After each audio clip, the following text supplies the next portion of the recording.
ॐ भूर्भुवः स्वः तत्सवितुर्वरेण्यं भर्गो देवस्य धीमहि धियो यो नः प्रचोदयात्। ॐ परमात्मने नमः।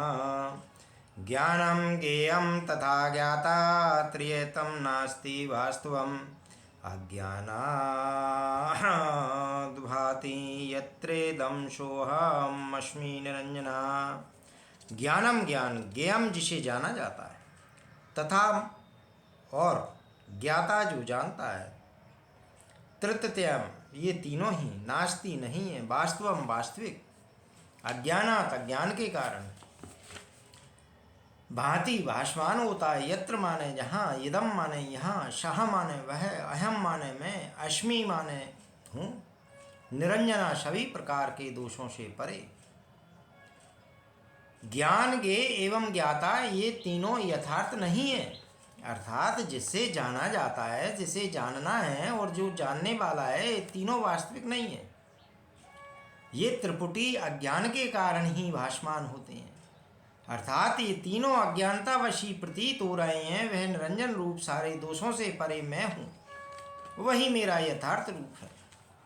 जो जानता है वह ज्ञाता कहलाता है, जो जानने योग्य होता है, उस जिसे जानना चाहिए वह ज्ञान कहलाता है, जिसे जाना जाता है वह ज्ञेय कहलाता है।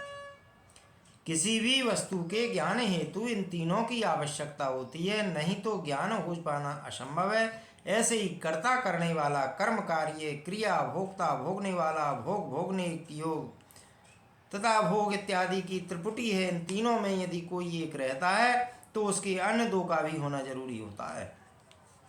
उदाहरण मान लीजिए भोक्ता है और भोग पदार्थ नहीं है, तो वह भोग किसका करेगा? फिर वह भोगने वाला भी नहीं रहा। उसी प्रकार यदि भोग पदार्थ है और भोक्ता नहीं है तो भी वह भोग नहीं हो पाएगा। ऐसे ही अगर ज्ञाता है तभी ज्ञेय तथा ज्ञान रह सकता है। अगर ज्ञाता और ज्ञेय दोनों हैं तो ज्ञान कहाँ से होगा? इस सूत्र में राजा जनक को आत्मा की अनुभूति से यही ज्ञात हुआ कि आत्मा स्वयं ज्ञान स्वरूप है, उसे किसी दूसरे के ज्ञान की जरूरत नहीं है। उसके लिए ऐसा कुछ नहीं है जो उसके जानने योग्य हो। उसके जानने से सब कुछ जाना पहचाना लगने लगता है। जब तक अज्ञान होता है तभी तक ज्ञान की आवश्यकता होती है, क्योंकि यदि अज्ञान ही नहीं तो ज्ञान की क्या आवश्यकता है? मैं स्वयं आत्मा हूँ, ज्ञान स्वरूप हूँ, अतः मुझे किसी भी ज्ञान की आवश्यकता नहीं है। अर्थात आत्मा के लिए तीनों यथार्थ नहीं है। ज्ञान, ज्ञाता तथा ज्ञेय इन तीनों का तभी तक आवास होता है जब तक अज्ञान है। ज्ञानी जनों के लिए ये तीनों मिथ्या हैं।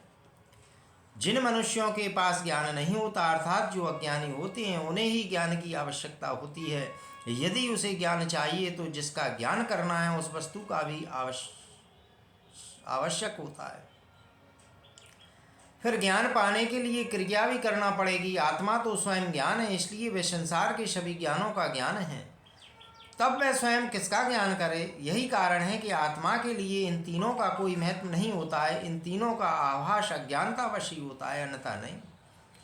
अज्ञानी व्यक्ति जगत की प्रत्येक वस्तु का ज्ञान प्राप्त करना चाहता है, लेकिन वह सब कुछ जान नहीं सकता, जिसके कारण उसका ज्ञान शेष रह जाता है। लेकिन आत्मज्ञानी सब कुछ जानने के पश्चात संतुष्ट हो जाता है, उसे अन्य किसी भी प्रकार के ज्ञान की इच्छा नहीं रहती। अतः आत्मज्ञान ही परम ज्ञान है। यही उसका मतलब है। जो आत्मा का ज्ञान प्राप्त कर लेते हैं वे ही अज्ञान से मुक्ति प्राप्त कर पाने में सक्षम होते हैं।